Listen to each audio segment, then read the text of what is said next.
Hey guys, tonight we have one of those stories that sounds like it should be a fairy tale. A prince in captivity, a beautiful lady in a garden, and love expressed in verse. Except it's also about ransom payments, grumpy nobles, and more than one very poor life choice. Along the way there will be poetry, court intrigue, daring reforms, conspiracies, assassinations, and even a queen wielding vengeance with all the subtlety of a hammer. This is the story of James I and Joan Beaufort. Before we set off on our journey, take a moment to settle in. Maybe you're lying in bed, or listening on a long, quiet night. If you enjoy slow, cosy explorations like this, consider liking the video and subscribing, and tell me in the comments where you're tuning in from, and what time it is for you right now. It's always fascinating to see this little community stretch across time zones. James Stuart, heir to the Scottish throne, was not supposed to spend his youth in England. But fate, bad weather, and the occasional poor decision conspired to ensure that he did. In 1406, at the tender age of 11, James was placed on a ship bound for France, because Scotland at that time had a rather fraught relationship with its southern neighbour. Unfortunately, the sea proved less than cooperative. A storm blew his vessel off course, and he was promptly captured by English pirates. Pirates, incidentally, who were technically privateers, which is a polite way of saying pirates with paperwork. The boy was handed over to King Henry IV of England, and thus began James's long, unplanned education abroad. If one must be a hostage, it is certainly preferable to be one of royal blood. Instead of chains, James was treated to an English education. Latin, rhetoric, theology, and the art of running a kingdom. One can imagine that this was not the sort of curriculum a Scottish regent might have wished for him, but the English were not in the business of grooming useless hostages. We might picture the young James at the English court, a small figure in foreign clothes, the language around him formal but alien, the halls richly decorated with tapestries depicting scenes of battles he barely understood. The chill stone of a Windsor castle beneath his shoes was a far cry from the rugged hills of Scotland. Outside, the Thames wound lazily through a countryside that must have seemed endlessly strange. Medieval hostage-taking might strike us as barbaric, but in practice it functioned much like an awkward foreign exchange program.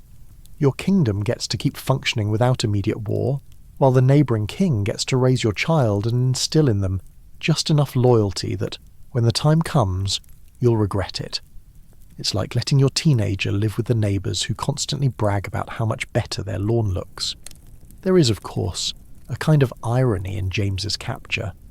His own father, Robert III, was already a weakened king, beset by factional struggles and with little real power to protect his family. Robert III died shortly after James's capture, leaving the young prince not just a hostage, but also a king in waiting. One who would wait far longer than anyone expected.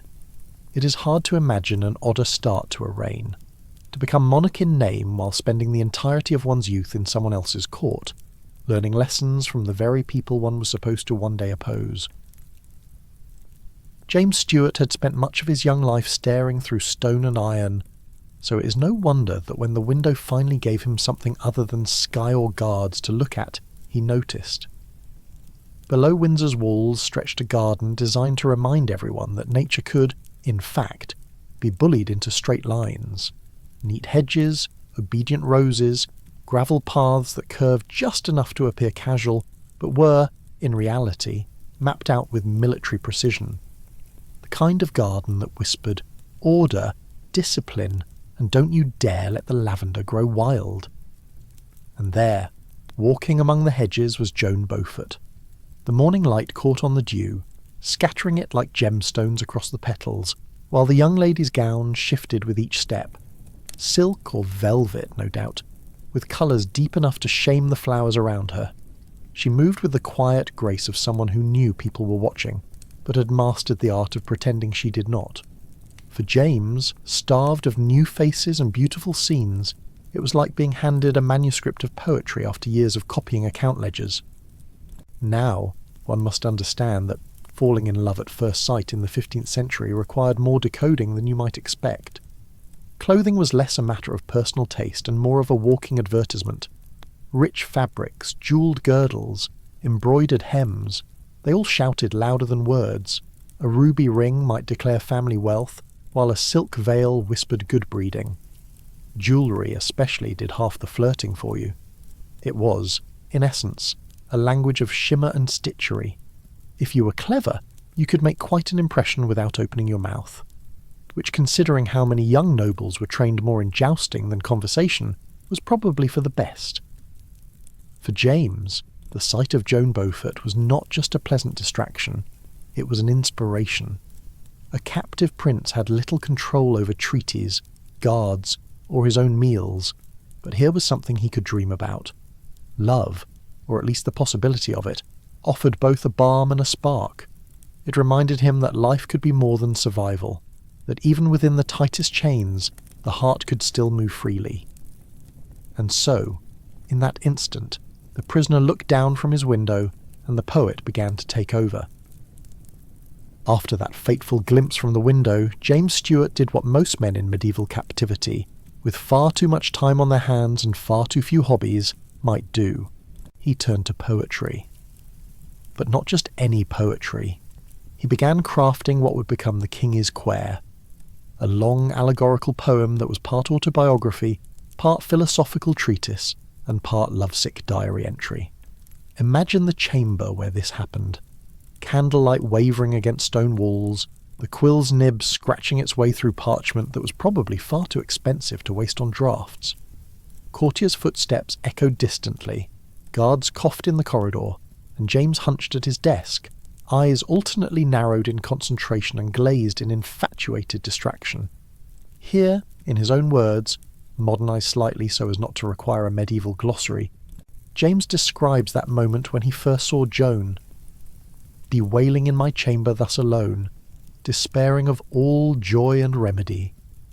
To behold out the window then I made, when as I cast mine eyes among the bowers, to see the sweet season of the flowers, and there I saw, passing among others all, the fairest and the freshest young flower, the brightest angel earth did ever own, whose beauty so pierced my heart entire, that from her sight I might not remove mine eyes. This was poetry as courtship, but also as survival. Captivity gave James time to brood, but also time to craft every sigh into verse. Courtly love was the elite pastime of the day, though it bore an uncanny resemblance to a particularly melodramatic theatre performance. It required sighing, pacing, and occasionally writing about how your beloved's mere glance had left you unable to eat dinner. The medieval diet may have been coarse, but one imagines even oat porridge was better than nothing. Poets routinely described themselves as wounded by love's arrow. Physicians, curiously, never suggested bandages. James, however, took the tradition and leaned into it with royal earnestness.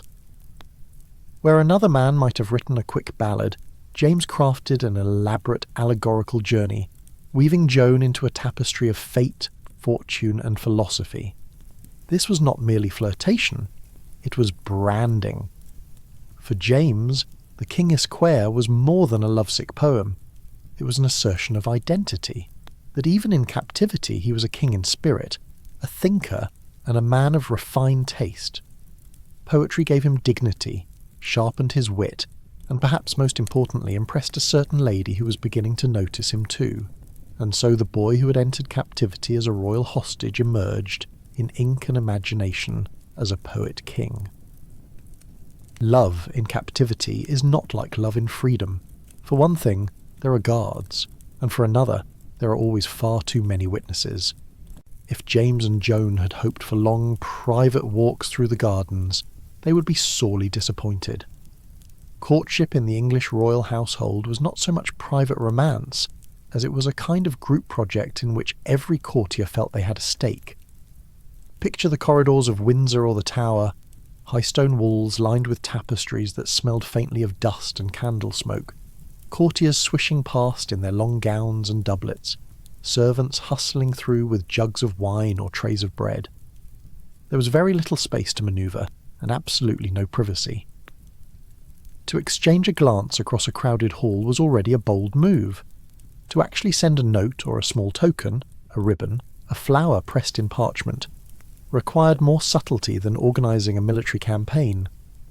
Letters passed, sometimes through trusted intermediaries, sometimes under the convenient cover of a royal paperwork. A token left on a table might change hands before anyone noticed. And always there was the dance of etiquette. One could not simply declare feelings directly, not in a court where everything had political implications. Words had to be wrapped in layers of formality and metaphor, as if they were moves in a chess game. One imagines James trying not to look too obvious when Joan entered a room, and Joan pretending she hadn't noticed, before promptly tripping over her hem. Courtly love, as an institution, was supposed to be elegant and refined. In practice, it was full of small disasters. Someone might bow too low and knock over a wine jug. A serenade might begin just as the guards decided to close the gates, resulting in a song cut short by a slammed door.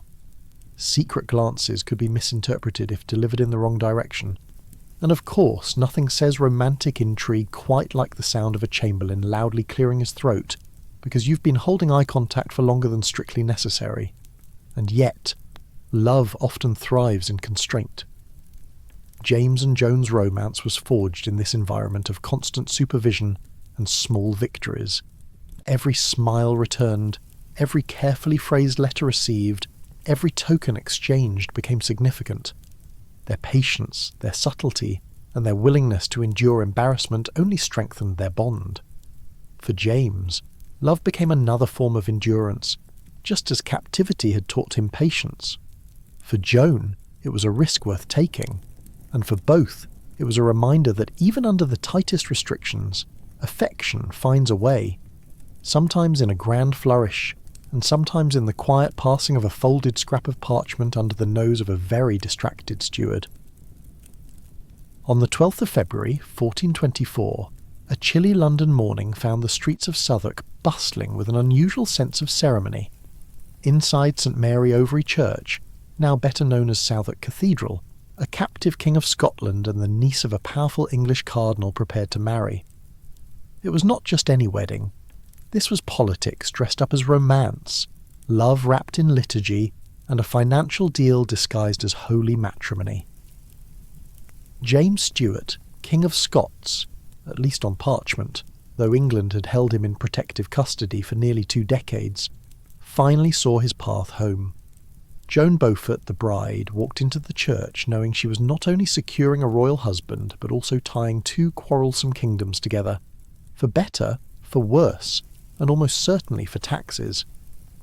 The scene was glorious in its medieval way. Stained glass spilled cold winter light into the stone nave, catching on silks and jewels worn by the nobility. Courtiers coughed politely, trying to conceal the fact that churches in February were less romantic chapels and more large, draughty refrigerators. But everyone knew they were witnessing something important, a political page turning, sealed with vows and velvet. Medieval weddings were not, as we might imagine, particularly romantic affairs. They were negotiations with incense. While the bride and groom did, of course, exchange vows, much of the energy was devoted to ensuring witnesses saw the exchange and that the paperwork, or in this case, illuminated parchment, was watertight. Also, medieval pews had not yet discovered the concept of comfort. Sitting through the long recitations of duties, blessings, and reminders of eternal consequences was the 15th century equivalent of listening to an endless PowerPoint presentation without a chair cushion. Yet this wedding did carry an unmistakable warmth. For James, who had spent most of his youth pacing the stones of Windsor and the Tower, writing melancholy poetry about the unattainable lady in the garden, here was fulfilment. The inspiration for the Kingis Quair was no longer a vision glimpsed through iron bars. She was now standing beside him in a gown, promising permanence. Of course, no royal union was complete without its financial appendix. Joan's dowry was set at 10,000 merks, not a trivial sum. But here's the clever part. It was deducted directly from James's ransom of 60,000 merks, the price England demanded for finally letting Scotland have its king back. Think of it as the medieval version of a wedding discount package. Marry the niece, and we'll knock a little off your bill.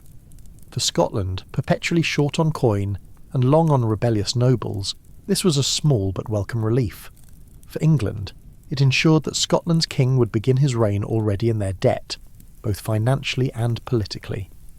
And for Joan, it meant her very presence had practical economic value, which is perhaps not the most romantic thing to say about a bride, but certainly useful in a medieval balance sheet. Dowries in the Middle Ages were not bouquets of flowers or a blender from the in-laws. They were hard currency, land rights, or castles. The kind of gift that came with scribes and lawyers attached. A generous dowry could smooth over awkward alliances. A stingy one might sour a union before it began. In this case, Joan's dowry was large enough to make her marriage diplomatically attractive, while still serving as a neat financial trick in James's ransom negotiations. Medieval marriage, it seems, was equal parts candlelight and accounting. After vows were exchanged and hands bound in the ritual, the newlyweds processed out to the inevitable feast. The tables groaned under roasted meats, pastries, and sweetened wine, though one imagines the guests jostling for the better seats near the hearth, because no amount of ceremony quite countered February draughts in London. Somewhere between the spiced wine and the almond marchpane, courtiers no doubt whispered their opinions of the match, some noting its financial cleverness, others gossiping about James's poetic tendencies. For the record, no one in 15th century England ever entirely trusted a king who spent too much time writing verse. The wedding of James I of Scotland and Joan Beaufort was a union of necessity and affection, staged under cold arches but warmed by both politics and poetry. It reduced Scotland's ransom, strengthened ties with England, and gave James the woman he had admired through a barred window. What began in captivity with a quill and parchment now blossomed into ceremony, vows, and the faint satisfaction that sometimes love and politics can walk hand in hand down the same aisle, provided someone brings the accountants along. At long last, in 1424, James I of Scotland finally left England, returning to the land he was born to rule, with Joan Beaufort at his side. One can picture the royal procession winding its way through towns and villages, banners fluttering lazily in the wind, townsfolk craning their necks like curious birds, and a few particularly ambitious children tugging at the hems of cloaks, hoping for a coin, or at least a polite nod. Horses balked at mud puddles, carts creaked ominously, and one could almost hear the carriage whispering, "Please, not another hill." The Scottish countryside offered both beauty and mild discomfort. Rolling hills, stone cottages, and winding rivers alternated with sudden ruts and muddy patches that would have made a modern off-road enthusiast blush. Joan, peering out of the carriage, could no doubt contrast this with the manicured gardens of Southwark, imagining English courtiers shrieking over an upturned hedge while a Scottish peasant nonchalantly swatted away a fly. Travel in the Middle Ages was an exercise in patience, endurance, and ignoring minor bodily inconveniences. Inns were hit or miss. Sometimes they offered stale bread and lukewarm ale, sometimes a floor infested with fleas that clearly held grudges against humanity. One could bring a small pillow, a hope, and perhaps a sheepish prayer to the saints, but the odds of a truly restful night were roughly equivalent to the odds of a horse voluntarily singing a lullaby. Despite such discomforts, the journey was also a spectacle. Each town received its careful display of curtsies and polite applause. James was finally stepping into his role publicly. A king no longer a shadow in stories, but a man with a voice, a crown, and the occasional awkward wave. Joan, meanwhile, began her own unofficial schooling in Scottish manners, learning when to smile, when to nod, and when to pretend she hadn't noticed a particularly noisy cow in the middle of the procession.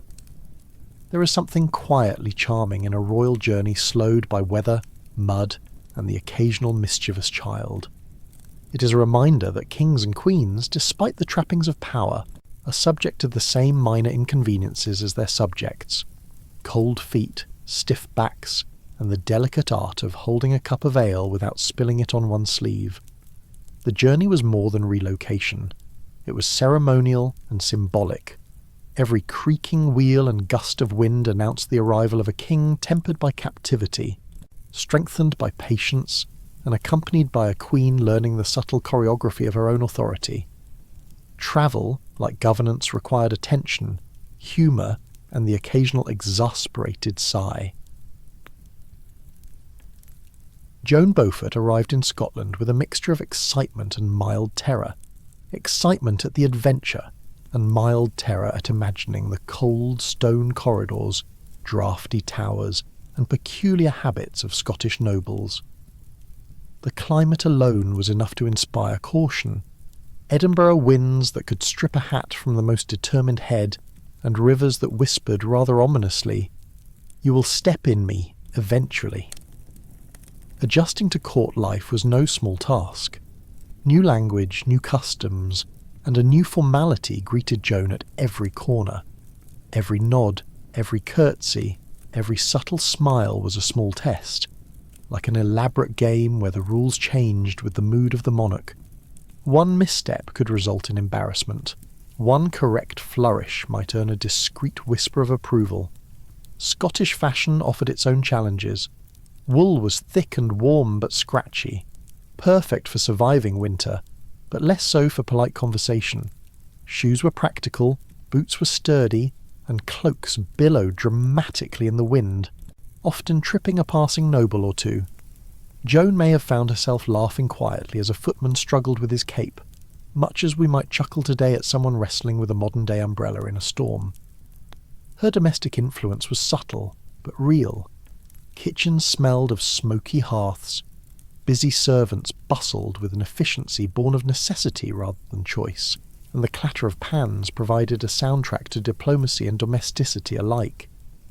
She oversaw her household with care, making small improvements here and there, a cleaner corner, a more orderly pantry, that quietly reminded everyone that the Queen's attention extended even to minor details. There is an understated kind of power in adjusting to a new environment gracefully. A queen walking among stone walls and draughty towers, learning customs while preserving her own sense of self, is both a lesson in patience and a study in gentle influence. It is diplomacy measured in gestures, not proclamations, and influence exercised through observation and subtle corrections. Queens often act as cultural bridges. Joan's presence smoothed tensions, introduced English courtesy in measured doses, and reminded everyone, including the king, that sometimes influence is most effective when it's quiet, persistent, and carefully applied. Even in the grandeur of palace halls, small acts of observation, humour, and adaptability matter. The day of James I's coronation arrived at Scone, and with it a careful blend of ceremony, pageantry, and nerves that could be measured in inches of stiff silk and polished leather. The Scottish nobility gathered, each trying to look both deferential and impressive, while secretly wondering if anyone would trip over the long train of their robes. The interior of the cathedral glimmered with sunlight refracting through stained glass, casting fragmented rainbows onto stone floors. Candles flickered, projecting shadows that seemed to have a life of their own, creating a curious mix of solemnity and the occasional startled noble trying not to step on their neighbour's toes. Coronations are, by design, slightly absurd. Crowns are heavy, robes are itchy, and protocols are often so complicated that even the most learned lord can end up bowing to the wrong person. One misplaced nod could be remembered for years, whispered about in corridors with mild scandal, and more than a little amusement. It's also worth noting that most medieval participants were probably more focused on staying upright and not dropping the ceremonial sceptre than on the metaphysical significance of their oaths. The ritual itself involved careful steps, oaths to protect the realm, blessings from clergy, and the actual crowning, a moment both awe-inspiring and mildly perilous if your head was unaccustomed to the weight of gold. Outside, the crowd pressed in, cheering, waving banners, and hoping that no one would faint from a combination of excitement, cold stone floors, and the faint whiff of roasted meats from nearby kitchens. Symbols matter more than comfort. The crown, the sceptre, the anointing oil, all serve as a reminder that monarchy thrives on ritual, even if the participants are secretly wondering when they can finally sit down. There is a subtle humour in observing humans. kings, queens, nobles alike, taking great care with objects that are simultaneously sacred and utterly impractical. A coronation is more than a ceremony, it is a statement. James I's crowning signalled the beginning of a reign, a delicate negotiation between spectacle, authority, and tradition. The event may have been formal, heavy, and slightly exhausting, but it also laid the groundwork for a monarchy that depended as much on perception as on policy. Even today, we can appreciate the quiet comedy of a room full of dignitaries trying to balance dignity and discomfort in equal measure. With crown securely atop his head and the oaths recited to all proper parties, James I turned his attention to the real work of kingship, balancing authority with diplomacy, restraining over-ambitious nobles, and figuring out which counsellor could be trusted to deliver messages without misplacing half the royal treasury. But James was not just thinking of himself. He required the nobles to swear fealty not only to him, but also to Joan, ensuring that she would have recognised authority both in his absence and, inevitably, after his death. In one fell swoop, he secured loyalty to the Queen, a politically shrewd move that guaranteed the stability of their household and court. It was subtle, it was clever, and it likely made a few nobles mutter under their breath about women bossing men long before coffee was invented. The Scottish court was a study in contrasts. Draughty stone halls that echoed every shuffle of feet, quills scratching on parchment as scribes attempted to keep up with the king's orders, and courtiers murmuring in corners, half with genuine counsel, and half with the carefully curated art of gossip. Nobles are predictable. They grumble about taxes, feign faintness at inconvenient moments, and compete for who can look the most distressed over minor inconveniences. Watching them is like observing cats argue over territory, only with more robes and considerably less fluff. The trick, of course, is to smile politely while knowing that some of them are plotting to test the limits of royal patience, or perhaps just hoping for a better view of the feast table. James immediately set about reforming finances, enforcing laws, and curbing the ambitions of those who fancied themselves above reproach. Ledgers, decrees, and proclamations became the tools of his authority, while diplomacy required a careful mix of charm, intimidation, and occasional subtle threats written in tiny script at the margins of letters. The council chambers smelled faintly of ink and polished wood, interspersed with the occasional waft of coal smoke from nearby hearths. Draughts slipped through cracks in the stone, tugging at robes and raising eyebrows in equal measure. A candle flickered dangerously close to an important treaty, prompting an aide to duck and mutter under their breath about the perils of monarchy and open flames. Governance is a delicate balance. Ambition, envy, and human error are constants, and understanding this is as important as understanding law or finance. James learned quickly that the crown was not merely a piece of gold, it was a lens through which every human weakness and occasional brilliance could be observed. Even kings are subject to small pleasures, a well-timed joke, a successful negotiation, or the quiet satisfaction of seeing a grumbling noble obliged to follow the rules. In these moments, James could briefly enjoy the humour of human nature, knowing full well that tomorrow would bring another set of complaints, petitions, and minor crises. Human nature is remarkably consistent. Whether in castle halls, council chambers, or candlelit corridors, ambition and envy shape behaviour as predictably as sunrise and sunset. A king who understands this can govern wisely. One who does not is quickly reminded that history is as much about folly as it is about law. James I was not content to rule Scotland with law and ledger alone. Between curbing noble tantrums and ensuring Joan's authority was respected, he devoted time to the arts, most notably his own continued writing. The Kingis Quair, his courtly verses begun during captivity, now became a touchstone for cultured conversation, subtle flattery, and occasional self-promotion. After all, nothing impresses a visiting dignitary quite like a monarch who can quote poetry while adjusting the tax code. Stone halls resonated with music from lutes and harps, mingling with the scratching of quills and the murmured translations of scribes.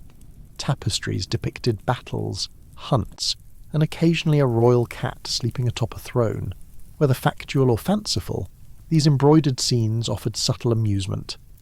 The smell of candle wax, ink, and smouldering coal created an oddly comforting atmosphere, one in which governance and art coexisted in a delicate, flickering balance. Courtly indulgences were rife. Courtiers would nod sagely at a stanza, sip wine carefully, and murmur that poetry teaches virtue, while secretly wondering whether their own verses could compete, or at least not embarrass them entirely. Meanwhile, royal children might sneak under tables to tug at strings of musical instruments, producing impromptu compositions that James found both irritating and oddly inspiring.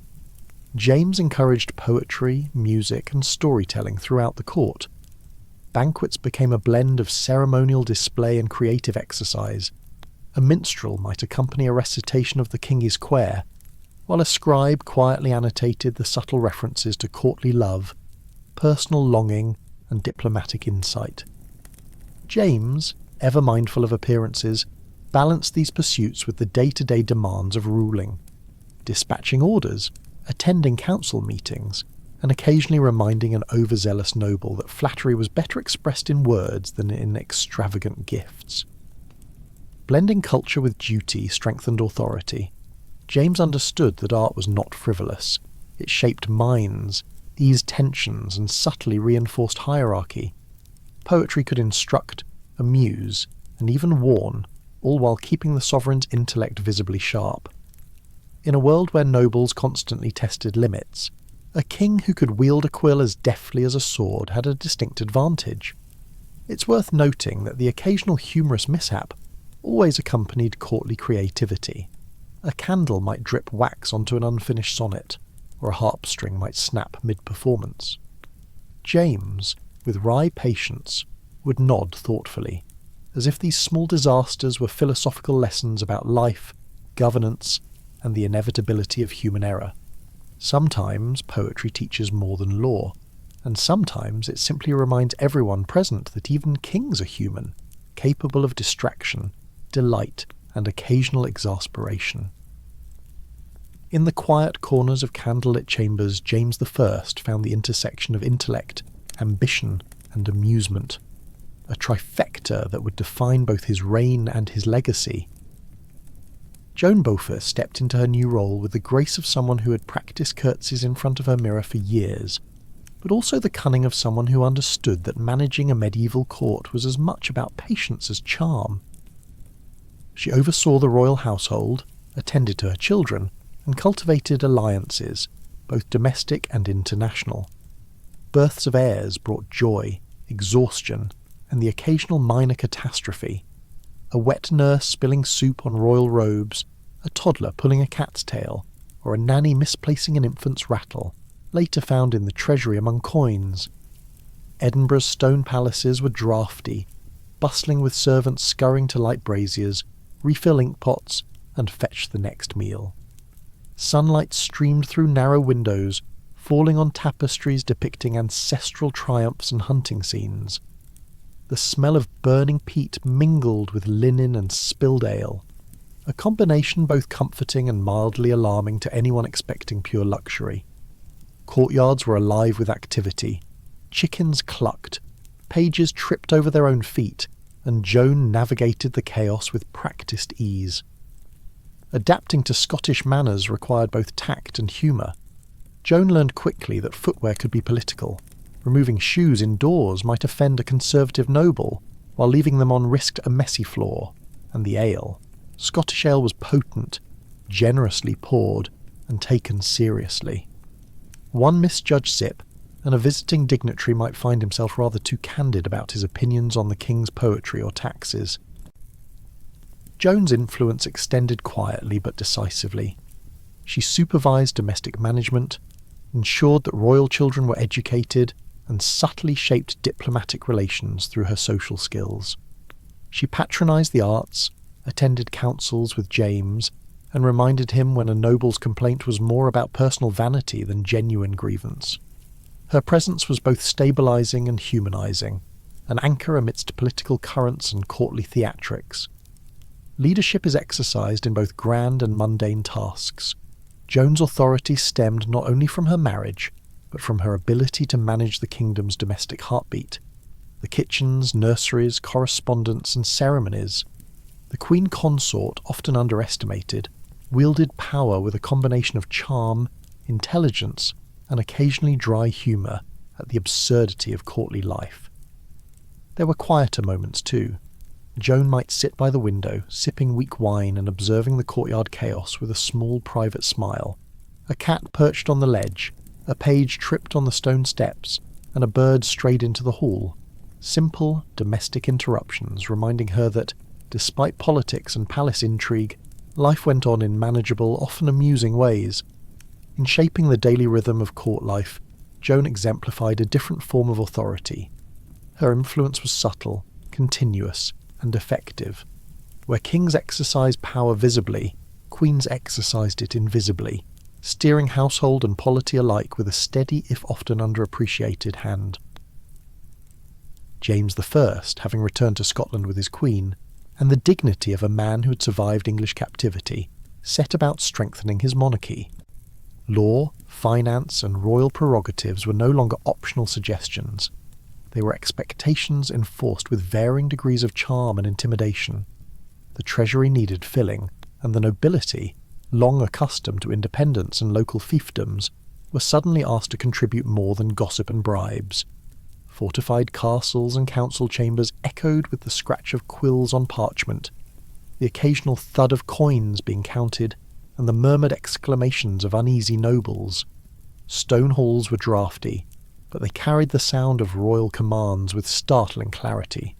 James moved among them like a chess player surveying his board, calculating which pieces could be nudged, which threatened to fall, and which needed a gentle but firm reminder of their place. Noble temper tantrums were common, though highly entertaining to the observer. One lord might arrive in full battle attire for a council meeting, certain that theatrics would win him favour. Another would deliver a speech so long-winded that the scribes risked fainting from ink exhaustion. James naturally found these displays mildly amusing, much like watching children squabble over toys while secretly knowing he held the most coveted toy of all, royal authority. James reformed tax collection, curtailed private armies, and reduced the influence of overpowerful nobles. He instituted strict rules to prevent violent disputes from spiralling out of control. His enemies whispered in corridors, plotted in candle-lit rooms, and attempted subtle forms of rebellion, all under the watchful eye of a king who had learned patience in captivity and cunning in exile. Human nature rarely changes. Ambition, envy, and obstinacy are constants, whether in Scottish castles or modern office politics. James recognised that authority required a blend of assertiveness, subtlety, and occasionally theatrical intimidation. His success came not from brute force alone, but from understanding how pride, fear, and loyalty intertwined in the human heart. Between councils and reforms, James sometimes strolled through the castle gardens, observing servants chasing wayward cats, peacocks strutting across sunlit stone paths, and children playing with miniature swords that were far too sharp for their age. These small domestic scenes reminded him, and anyone watching, that even in the midst of political upheaval, life retained its quieter, often humorous rhythms. Governing a kingdom is a balance of foresight and flexibility. James's reforms strengthened the monarchy, but they also relied on understanding his people, their weaknesses, their desires, and their occasionally absurd habits. A king's power is not only in decrees and armies, but in knowing how to navigate the peculiarities of human nature without losing one's sense of humour, or one's head. As James I strengthened his monarchy, the shadows of the Scottish court lengthened with whispers and plots. Ambition, jealousy, and old grudges converged in candlelit halls, where the courtiers mastered the subtle art of appearing busy while scheming simultaneously. Not all nobles were pleased to see their influence curtailed. Some viewed James's reforms as an elegant insult wrapped in law and decorum. The corridors of the royal palace were long, echoing and slightly damp in winter months. Secret letters, often written on scraps of parchment, were slipped beneath doors or hidden within hollowed-out ledgers. The flicker of torches cast elongated, jittery shadows, making every shadowy figure seem more sinister than perhaps intended. The scent of beeswax, damp stone, and occasionally charred toast, a favourite clumsily prepared by a nervous scribe, mixed with the tension in the air. Spying and secret conversations were a performance art. Courtiers would speak in code, pretend to dust a tapestry, or cough deliberately while passing a note. Occasionally a pigeon was trained to carry a message across the city walls, and if it got lost, or eaten by a local cat, chaos and confusion ensued. Watching the human equivalent of a Shakespearean farce unfold in real life could be quite entertaining if one ignored the potential consequences. Among the schemers, Walter Stewart, Earl of Athol, became a notable threat. He and other dissatisfied nobles plotted carefully, weighing alliances and betrayals like chess pieces. James, ever patient, observed, listened, and let suspicion simmer. Subtle probing, the occasional feigned ignorance, and a touch of sarcasm became his tools, much like a chess grandmaster who occasionally pretends to fumble a move just to test an opponent's reaction. Court politics are a peculiar mixture of theatre, strategy, and human vanity. Those who sought power without wisdom often fell victim to their own overconfidence. James's mastery lay not in cruelty alone, but in understanding that patience, observation, and dry humour could neutralise threats more efficiently than constant confrontation. Amid all the plotting, the court still experienced its mundane rhythms. Servants scurried with trays of ale and bread, children practised their letters in corners, and a particularly audacious cat occasionally leapt across a council table, scattering ink pots in its wake. These small domestic interruptions reminded everyone, including scheming nobles, that life continued in quieter, chaotic, and often amusing ways, even under the threat of political upheaval. Intrigue at court is as much about human predictability as it is about ambition. By observing the habits, fears, and foibles of his nobles, James could anticipate their moves, often before they themselves knew what they intended. Power, therefore, was a combination of authority and insight, seasoned with a healthy dose of humour at the absurdity of human pretensions. February 1437 brought a stormy night to Blackfriars Monastery in Perth, a night that would forever remind us that even kings are not immune to sudden, grisly interruptions. James I, known for his intellect and discipline, was caught in a conspiracy quietly nurtured by disgruntled nobles. Walter Stewart, Earl of Athol, and their accomplices. The monastery's halls were narrow, echoing and slick with winter moisture. Torches flickered, casting jittery shadows across stone walls, while outside the snow and wind whispered of chaos. Inside, monks murmured prayers or slept, unaware that intrigue had crept in like a shadow, heavier than any winter chill. When the assassins burst in, James attempted to flee through a drain in the floor, a cramped, impractical escape route that had once seemed a clever solution for lost tennis balls. Tragically, that same drain had recently been partially sealed because James found the stray balls annoying. He was trapped. Enter Catherine Douglas, a lady-in-waiting whose courage has echoed through history. She attempted to bar the door with her arm, holding off the conspirators long enough for her king to try to escape. Her loyalty was heroic, even if, in the end, insufficient to save the monarch. The walled-up drain meant James was caught, and the conspirators found him within it. Over 16 stab wounds later, history recorded the king's death, a vivid and literal punctuation mark on a stormy night. Medieval assassination attempts often combine the tragic and the absurd. In this case, a heroically self-sacrificing arm, a partially blocked drain, and a misplaced tennis ball.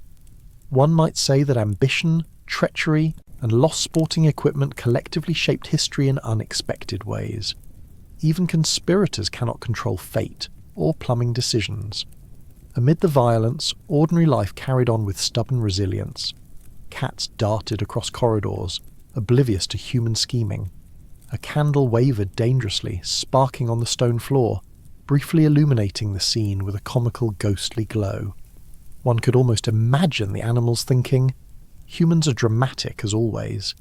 Death is indiscriminate, and even kings are subject to miscalculations of their own making. Catherine Douglas's bravery, the inconveniently walled-up drain, and James's determination to escape highlight that human courage and folly are forever intertwined. History, it seems, is written as much by small, mundane details as by grand designs. In medieval Scotland, it was apparently wise to ensure that any drains used for escape were cleared of tennis balls beforehand. James's fatal misjudgment reminds us that even kings must contend with mundane annoyances, a lesson that resonates across the centuries. The night of James I's assassination left Scotland in shock, and Joan Beaufort in urgent action. Injured herself, she became the eye of a storm of panic, fear, and sudden responsibility. Even in her shock, Joan understood that hesitation could be deadly, both for herself and for the young heir, James II. The palace halls were eerily quiet, flickering torchlight casting long shadows across cold stone walls. Servants whispered, stumbling over each other as they tended to wounds and tried to comprehend the chaos. Outside, the winter wind howled, carrying with it news yet unconfirmed and rumours yet untested. Joan quickly gathered loyal supporters. With remarkable poise, and perhaps a touch of that very Scottish stubbornness, she ensured that her son and the royal household were protected. The palace transformed into a flurry of activity, doors barred, messengers dispatched, and watchful guards stationed at every corridor. The Queen, though visibly shaken, exuded a calm that inspired her frightened attendants. Medieval widows often had no time for mourning before their responsibilities expanded exponentially. In Joan's case, she became a regent practically overnight. One might imagine the Queen muttering, "Widowhood training, level 1 complete," as she coordinated defence and loyalty simultaneously. Amid the terror, ordinary routines continued stubbornly. A cat leapt from the rafters, narrowly missing a startled page. Someone knocked over a tray of meagre rations, porridge perhaps or cold beef, and muttered apologies. In the midst of history-altering events, the mundane persisted. It is comforting in a strange way to know that even during a palace crisis, spilled porridge remained a problem. Joan's courage was not born from desire for vengeance but necessity. Leadership often arises from survival, quick thinking, and the recognition that the line between order and chaos can be very thin.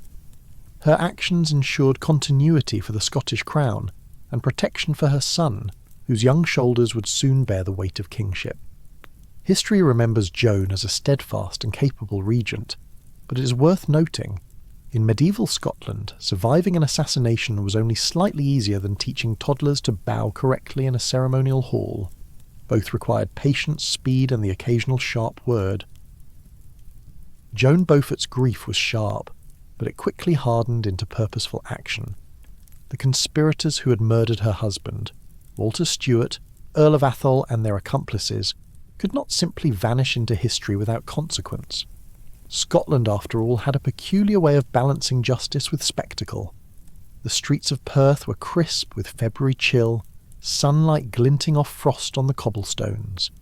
The scaffold awaited, solemn yet oddly theatrical, a stage for morality, retribution, and public curiosity.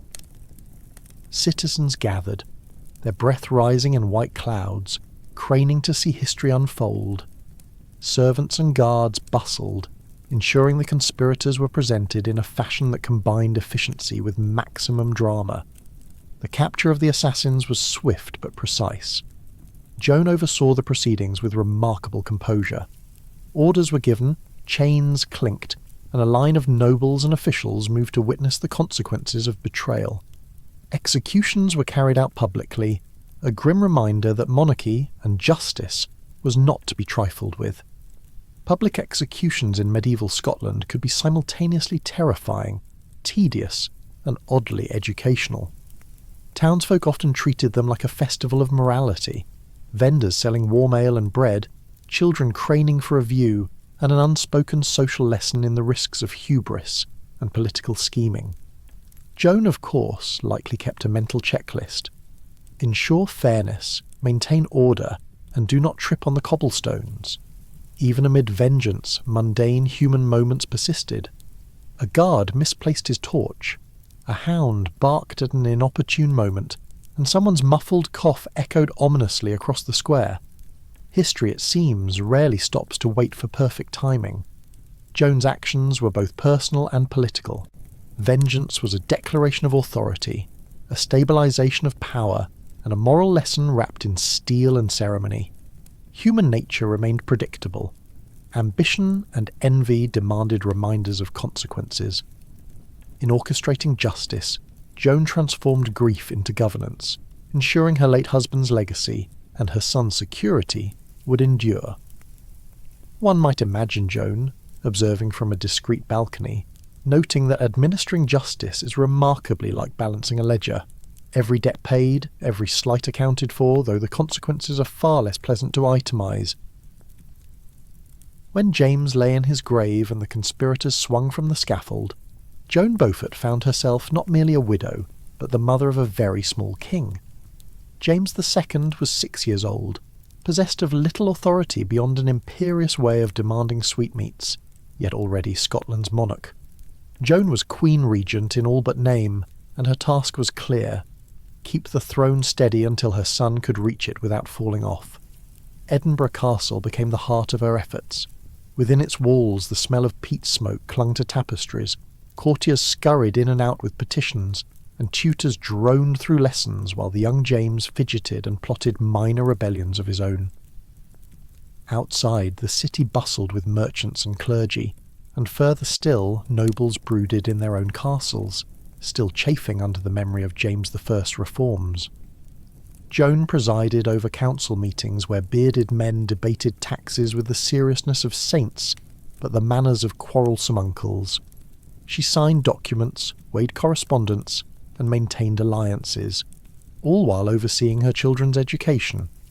Wet nurses, tutors, and ladies-in-waiting orbited her chambers like planets around a quietly determined sun. Governing with a child king was rather like running a household, where the cat believes it owns the place. Technically true, but utterly impractical. One imagines Joan soothing nobles by day, while at night gently reminding her son that, no, he could not execute his page for misplacing a toy sword. The small rhythms of life must have offered comfort amid the political noise. Lessons in Latin recited haltingly, the smell of bread from castle ovens, the gossip of maids about who was courting whom. Joan's world was not just crowns and councils, but the sound of children's laughter echoing down stone corridors. Joan's regency showed that power can take many forms, not always in swords or laws, but in steadiness, patience, and the quiet ability to keep chaos from spilling over. Her widowhood did not diminish her role, rather it sharpened her authority. Queens in such positions often discovered that maternal duty and political guardianship were not so different. Both required vigilance, endurance, and a capacity for wry humour when events went awry. One imagines Joan reflecting late at night that Scotland itself was just a larger version of her nursery. Noisy, demanding, occasionally destructive, but capable of greatness if only it could be persuaded to sit still and listen. When a queen loses her husband to assassins, one might imagine she deserves a quiet widowhood, filled with needlework, pious readings, and perhaps a comfortable fire in some draughty chamber. But Joan Beaufort was not destined for such peace. After nearly 2 decades of managing captivity, marriage, children, regency, vengeance, and politics, she made a decision that would alter the course of her life. She remarried. Her chosen partner was Sir James Stuart, the Black Knight of Lorne, a Scottish noble of respectable pedigree, a distant relative of the royal line, and, crucially, an ally of the powerful Douglas family.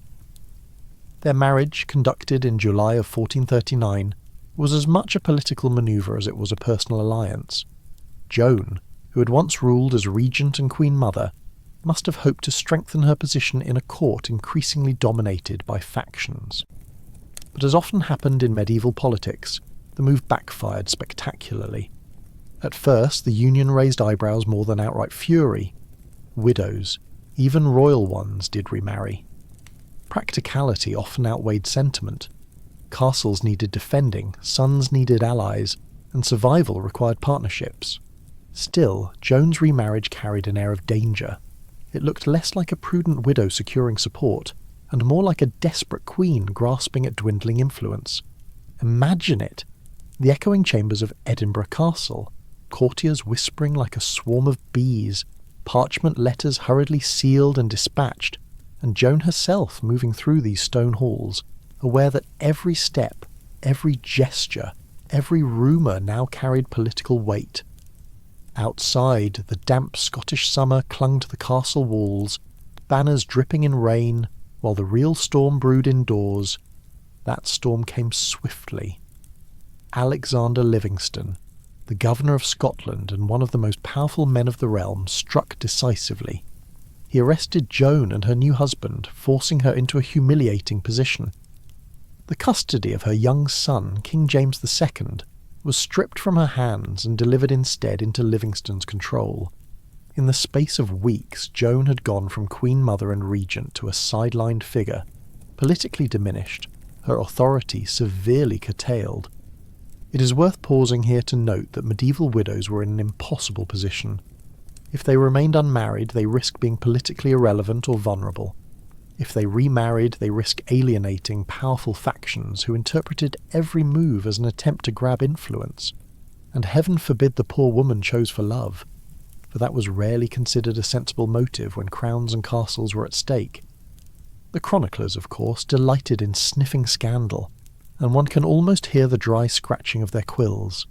The queen, unable to remain idle, took for herself another husband, as if idleness were the only acceptable state for a woman once widowed. And yet, amid this political miscalculation, Joan's second marriage was not without its personal rewards. From her union with Sir James Stuart came 3 more sons, who would later rise to prominence in Scottish politics.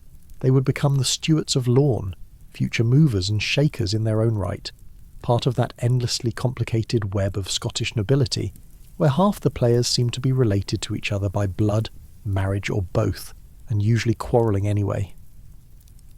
Joan's remarriage highlights a painful truth. Even queens with their crowns and their courts were not free agents. Every choice was scrutinised, every action interpreted through the lens of power. Her decision, whether motivated by affection, strategy or sheer necessity, stripped her of political strength. She gained sons, but lost her place at the centre of government. For Joan, who had once ruled boldly during her son's minority, this was a steep descent. It is tempting to read this chapter of her life as tragedy, but perhaps it is better understood as the ordinary fate of extraordinary women in the medieval world. They lived not only for themselves but for their dynasties, and the price of missteps was always exacted swiftly. By the mid-1440s, Joan Beaufort was no longer the central figure in Scotland's government. Her remarriage had cost her custody of her son, and the great magnates, especially the Douglas family, dominated the political stage. Yet Joan was not the sort of woman to fade quietly into obscurity. Even without titles or regency powers, she continued to involve herself in the struggles that swirled around her son's throne. Picture the east coast of Scotland in 1445. Dunbar Castle, perched upon its rocky promontory above the North Sea, was one of the last remaining strongholds where Joan could claim loyalty. The sea crashed endlessly below, gulls circled overhead, and the stone walls clung to the cliff like a defiant fist against the wind. Inside, however, the atmosphere was tense. Provisions were counted carefully, messengers came and went with hurried footsteps, and every creak of the timbers could be mistaken for the approach of besieging forces. The Douglas family, already powerful and ambitious, saw Joan as an obstacle. Though stripped of custody, she still carried the influence of being the king's mother. For factions vying for control of young James II, even her diminished presence could prove inconvenient. Joan, for her part, had no intention of relinquishing her role as protector of her son's interests. This tug-of-war placed her directly in the path of her enemies. The final confrontation came swiftly. In 1445, Joan sought refuge in Dunbar Castle. It did not take long for her enemies to encircle the fortress. The siege was not only military but psychological, an act of pressure designed to break her spirit as much as her defences. One imagines the queen standing at the battlements, gazing out across the sea, the salt wind tearing at her cloak, the fires of the besieging army visible on the horizon. It was here, amid the siege, that Joan's life came to an end. On July 15th, 1445, she died at around 40 years of age. The cause was uncertain even to contemporaries. Some whispered that she had succumbed to illness, the result of years of stress and hardship. Others suggested she simply wore out. The long arc of her struggles with captivity, assassination, regency, rebellion, and politics had taken their toll.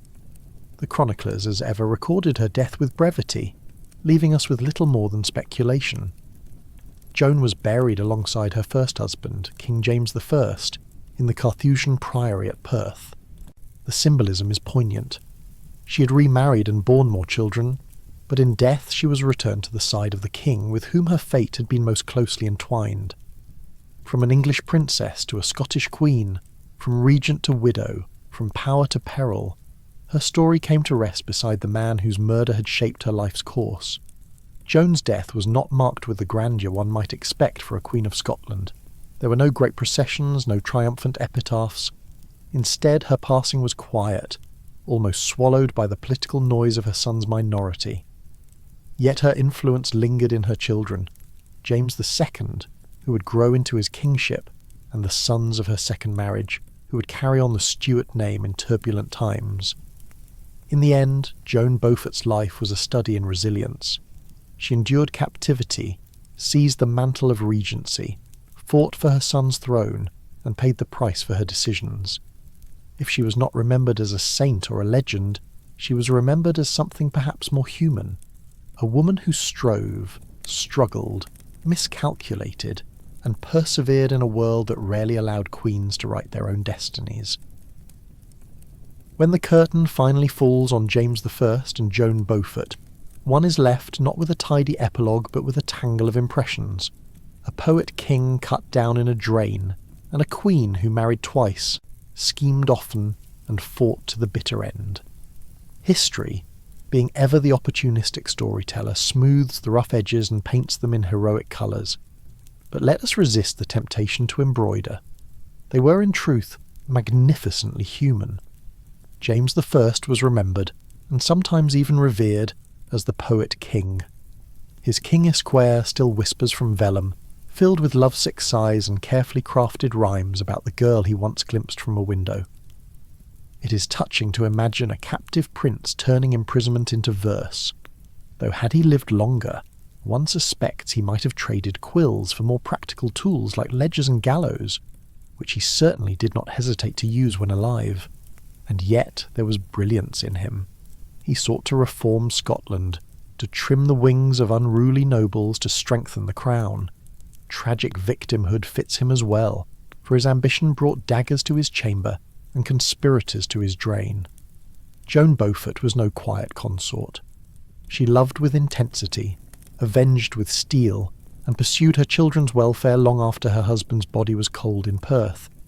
She took up the mantle of regency with vigour, and if she stumbled, and stumble she did, it was always while moving forward.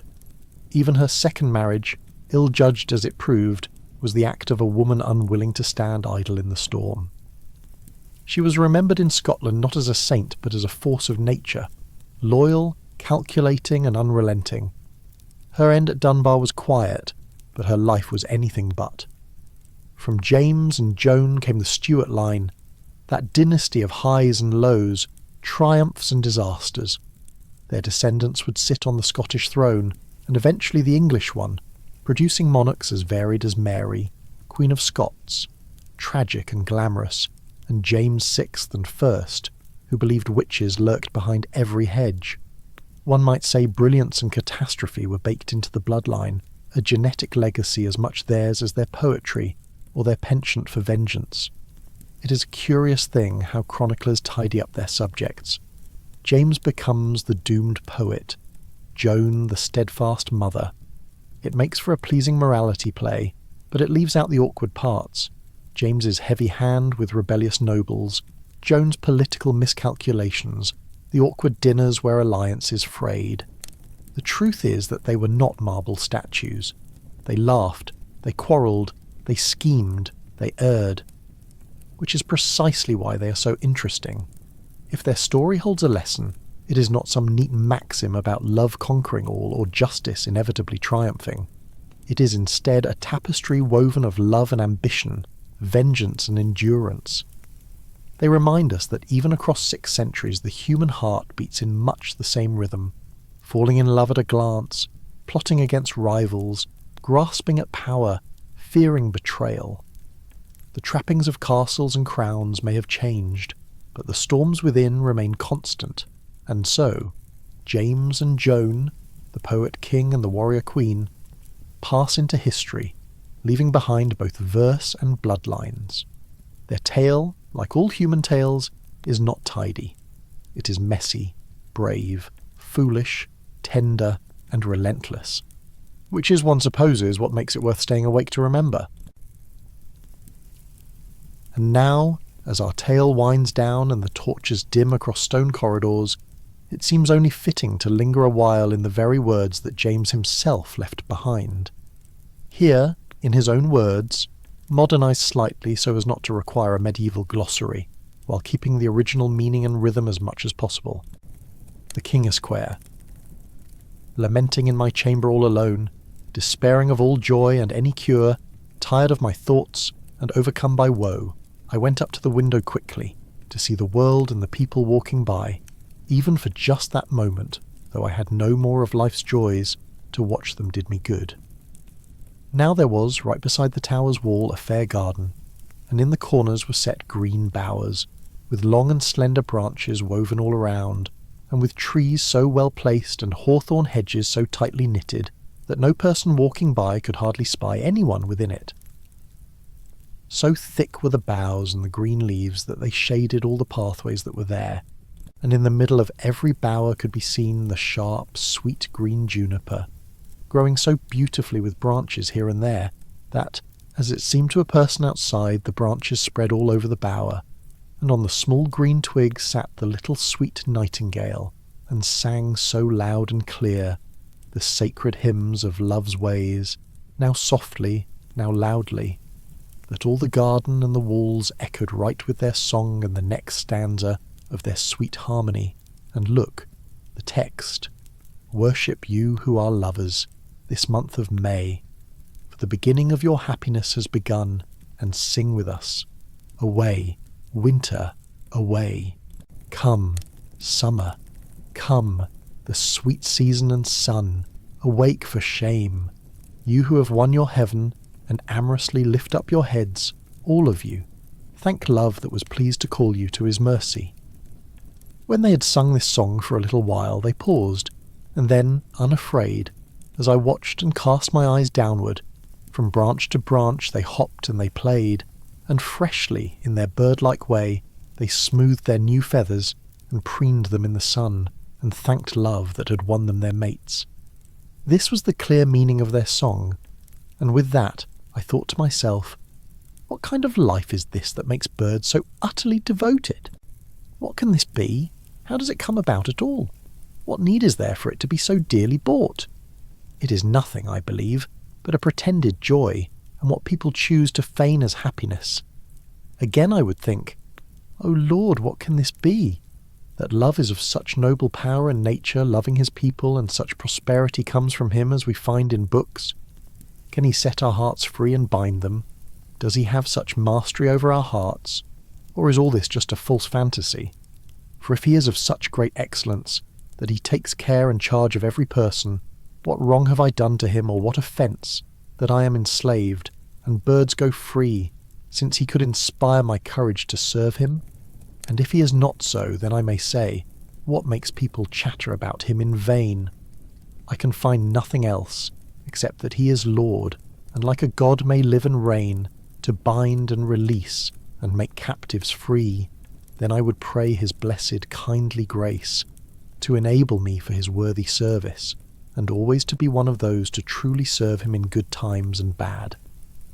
And with that, I cast my eyes down again, where I saw, walking under the tower, very quietly, newly come there to stroll, the fairest or the freshest young flower that I ever saw, I thought, before that hour, because of which sudden amazement, at once, the blood rushed from all my body to my heart. And though I stood stunned for a moment then, it was no wonder, for all my senses were so overcome with pleasure and delight, simply through letting my eyes fall upon her, that suddenly my heart became her servant forever, by free will, for of threat there was no sign in her sweet face, and I drew my head back very quickly, and soon after I leaned it forward again, and saw her walk so truly womanly, with no one else, but only 2 other women.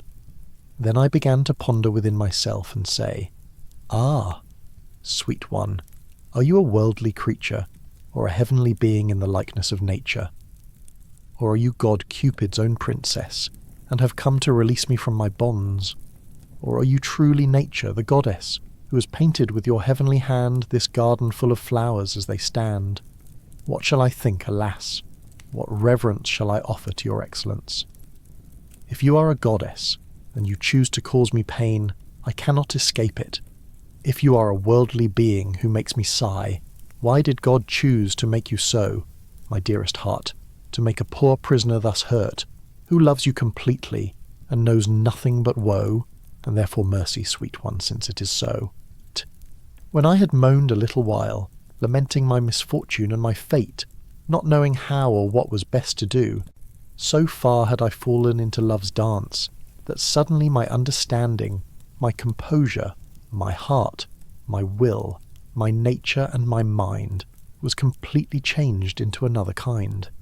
If I am to write about the form of her attire, regarding her golden hair and rich headwear, it was set in a net-like fashion with white pearls and great balas rubies gleaming like fire, with many an emerald and fair sapphire, and on her head a fresh chaplet, wreath, of bright hue, with plumes divided into red and white and blue, full of shimmering spangles bright as gold, forged in shapes like little hearts, so new, so fresh, so pleasant to behold. The plumes also like the iris flowers, jonquils, and others shaped like round buttons, and above all this there was, I know well, enough beauty to make a world utterly devoted. About her neck, white as fiery enamel, a beautiful chain of fine gold work, from which hung a ruby, without fail, truly shaped like a heart, that like a spark of flame, so playfully seemed burning upon her white throat. Now if that was a fine match, God knows. And for walking on that fresh May morning, she had a cloak of white tissue over her gown, that a more beautiful one had not been seen before, as I believe, and she was lightly belted. Thus, half loosely for haste, it was such a delight to see her youth in such beauty, that for my lack of skill I hesitate to speak of it. In her was youth, beauty, with humble demeanour, goodness, richness, and womanly grace, God knows better than my pen can report, wisdom, generosity, noble bearing, and sure skill. In every way her moderation guided her so well, in word, in deed, in form, in expression, that nature could no more advance her child, through which I immediately knew and understood well that she was a worldly creature, on whom to rest my eyes. It did so much good to my sorrowful heart, I assure you, that it was immeasurable joy to me. And at last I threw my gaze up to the heavens immediately, and said these 7 verses, O clear Venus, of gods placed among the stars, to whom I yield homage and sacrifice, from this day forth may your grace be magnified, that you have received me in such a manner, to live under your law and do service. Now help me forth, and by your mercy lead my heart to rest, that nearly dies from fear.